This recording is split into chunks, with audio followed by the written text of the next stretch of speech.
జై Hind brothers and sisters అందరికీ. So ఎవరికైతే ఫిజికల్ రామగుండం పడిందో రామగుండం సిఎస్ఎఫ్, సో అక్కడ రన్నింగ్ ఎలా ఉంటుంది.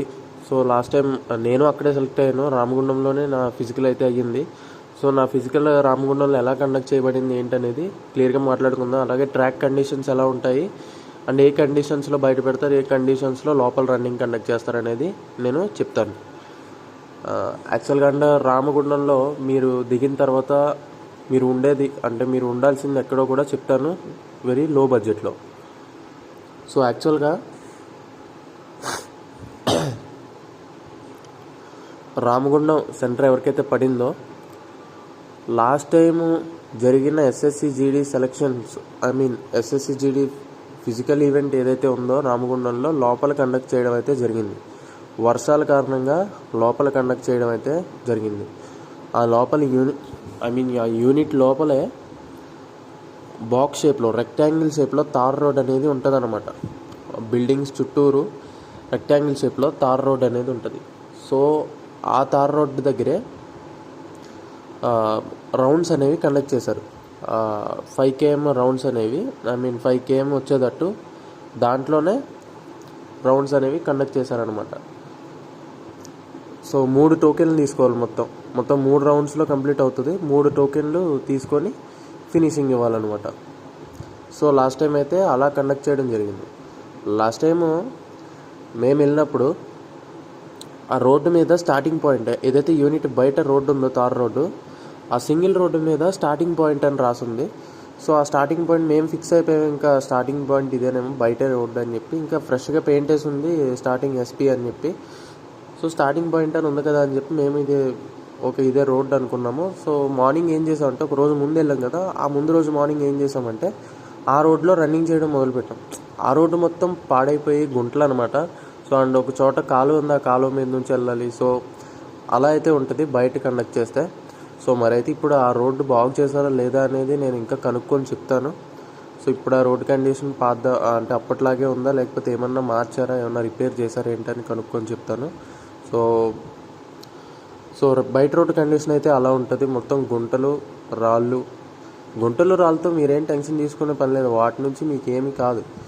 గుంటలు రాళ్ళు అంటే మీరేమీ సింథటిక్ ట్రాక్లో ప్రాక్టీస్ చేసి అథ్లెటిక్ లాగా ప్రాక్టీస్ అవ్వలేదు కదా, మీరు కూడా మట్టి రోడ్డు తార్ రోడ్ల మీద ప్రాక్టీస్ చేశారు. సో ఎక్స్పీరియన్స్ అయితే అలాగే ఉంటుంది, ఏముండదు. కాకపోతే మీరు ఒక మంచి షూ వేసుకొని వెళ్ళాలి. మీరు వేసుకునే షూ మంచిగా కుషన్ ఉండి మంచిగా మీకు కంఫర్ట్ ఉంటే మీకు పెద్ద ప్రాబ్లం ఉండదు. మీరు వేసుకునే షూ 500 రూపాయలు 400 రూపాయలు సెగా ఉద్యోగం కోసం పెట్టండి, డబ్బులు పెట్టి ఒక 1400-1500లో మంచి షూ తీసుకోండి, మీకు బాగా యూజ్ అవుతుంది. సో బయట రోడ్డు కండిషన్ అయితే అలా ఉంటుంది. అందులో లోపల ఏదైతే రౌండ్స్ కింద కండక్ట్ చేశారని చెప్పాను కదా, ఆ రోడ్స్ అయితే చాలా బాగుంటుంది అనమాట. లోపల రోడ్స్ అయితే చాలా బాగుంటాయి, ఒక్క గుంట కూడా ఉండదు, రాళ్ళు ఏమీ ఉండవు. నీట్గా యూనిట్ లోపలే 3 రౌండ్లు కొట్టి ఫినిషింగ్ ఇస్తే పాస్ అనమాట. కాకపోతే ఏంటంటే ఫస్ట్ డే కొంచెం లేట్ అవ్వచ్చు. ఎవరికైతే ఫస్ట్ డే పడిందో రామగుండంలో ప్రాసెస్ అనేది చాలా లేట్గా చేస్తారు. ఎలా అంటే నాది ఫస్ట్ డే రామగుండంలో, ఫస్ట్ డే నాది ఉదయం 10ంటికి నాది రన్నింగ్ స్టార్ట్ అయింది. ఫుల్ ఎండ, ఉదయం 10ంటికి నాది రన్నింగ్ స్టార్ట్ అయింది. సో రన్నింగ్ అయిన తర్వాత నుంచి టోటల్ మన దానికి సంబంధించి డాక్యుమెంట్స్ ఫిల్అప్ చేసి ఇవ్వాలి కదా. సో ఈ ప్రాసెస్, ఫిజికల్ ప్రాసెస్ ఏదైతే ఉందో ఆ ప్రాసెస్ మొత్తం కంప్లీట్ అవ్వడానికి నైట్ మాకు 8:30 అయితే అయ్యిందనమాట. సో నైట్ 8:30 వరకు కూడా వాళ్ళు మాకు ప్రాసెస్ చేస్తూనే ఉన్నారు. అండ్ సెకండ్ డే వాళ్ళకి 6:30 అలా అయ్యింది. సో అండ్ ధీరే వాళ్ళు చేసే కొద్దీ వాళ్ళకి ప్రాసెస్ అనేది బాగా తెలిసిందేమో మరి. తర్వాత within 4 o'clock, within 2 o'clock, within 3 o'clock అలాగే అరౌండ్ 2 to 3 ఆ టైంలోనే చేసి పంపించేశారు. ప్రాసెస్ అంత ఫాస్ట్ అయింది. సో ఎవరికైతే ఫస్ట్ డే అయిందో వాళ్ళు తినడానికి అయితే కొంచెం పట్టుకెళ్ళండి. అక్కడ ఉంటాయి కానీ క్యాంటీన్లో ఏమో, ఒకవేళ క్యాంటీన్ క్లోజ్ ఉంటే మీరు ఇబ్బంది పడతారు, తినడానికి అయితే తీసుకెళ్ళండి. సో ట్రాక్స్ లోపలిది ఎలా ఉంటుందో బయటది ఎలా ఉంటుందో చెప్పాను కదా. ఇప్పుడు రూమ్స్ మీరు అసలు తిరగాల్సిన అవసరమే లేదు. మీరు డైరెక్ట్ సిఎస్ఎఫ్ యూనిట్ ఎక్కడైతే మీ రన్నింగ్ ప్లేస్ ఇచ్చారో అక్కడికే వెళ్ళండి. అక్కడికి వెళ్తే ఆ ముందు ఇల్లులు ఉన్నాయి కదా, వాళ్ళు ఏంటంటే వాళ్ళు ఉండే రూమ్ కాక మిగిలిన రూమ్స్ అన్నీ ఖాళీ చేసి వాళ్ళు 200కి 300కి నైట్ స్టే చేయడానికి రూమ్స్ అనేవి ఇస్తారనమాట. సో మీకు అది సరిపోతుంది, బాగానే ఉంటాయి. అంటే కిందే పడుకోవాలనుకోండి, సో బాగానే ఉంటాయి రూమ్స్ అయితే బాగానే ఉంటాయి. అంటే నార్మల్గా హౌస్ ఉంటుంది కదా, ఆ హౌసే వాళ్ళు ఏంటంటే రూమ్స్ ఖాళీ చేసి డబ్బుల కోసం అలాగా రూమ్స్ ఇస్తూ ఉంటారనమాట.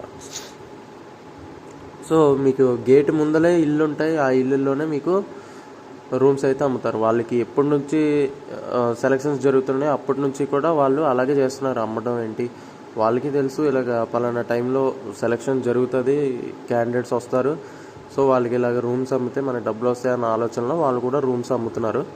సో మీకు రూమ్స్కి అనేది కొరత లేదు రామగుండంలో ఎవరికైతే పడిందో. అండ్ నెక్స్ట్ వచ్చేసి ముందే చెప్తున్నాను, ఫస్ట్ హైట్ అయితే మాకు ఫస్ట్ హైట్ కొలిసి హైట్లో ఎవరైతే పాస్ అయ్యారో వాళ్ళనే రన్నింగ్ వదలడం అయితే జరిగింది లాస్ట్ టైం సెలక్షన్స్లో. సో విక్రమ్ సింగ్ అని డిప్యూటీ కమాండెంట్, ఆయన మాకు సెలక్షన్ జరిపారు. సో ఫస్ట్ హైట్ అనేది చూసి హైట్లో పాస్ అయ్యాక రన్నింగ్ అనేది కండక్ట్ చేయడం అయితే జరిగింది. సో నేను ఏ డాక్యుమెంట్స్ చెప్పానో ఒక క్యారెక్టర్ సర్టిఫికేట్ తప్పించి మిగిలిన అన్ని డాక్యుమెంట్స్ మీరు రెడీ చేసుకున్నారనుకుంటున్నాను. సో ఇలాగే మన ఛానల్ని ఫాలో అవుతూ ఉండండి. సో ఎటువంటి డౌట్ వచ్చినా నా పర్సనల్ ఇన్స్టాగ్రామ్ ఐడికి మెసేజ్ చేయండి. నాకు కొంచెం హెల్త్ బాగోక వీడియోస్ చేస్తున్నాను, ఆల్మోస్ట్ ట్రై చేస్తున్నాను. సో ఇంకా చేస్తాను. మీకు నాకు పర్సనల్గా మెసేజ్ చేస్తే మీకు వీడియో రూపంలో ఇచ్చే ఇన్ఫర్మేషన్ మీకు పర్సనల్గానే మీ చాట్లోనే ఇచ్చేస్తాను, ఓకేనా? సో నెక్స్ట్ ట్రాక్స్ ఎలా ఉన్నాయి, ఇంకా ఏమన్నా డౌట్స్ ఉంటే వాటిని క్లియర్ చేసి నేను చెప్తూ ఉంటాను. సో నెక్స్ట్ వీడియోలో కలుద్దాం. అంతవరకు జై హింద్, బాయ్ బాయ్.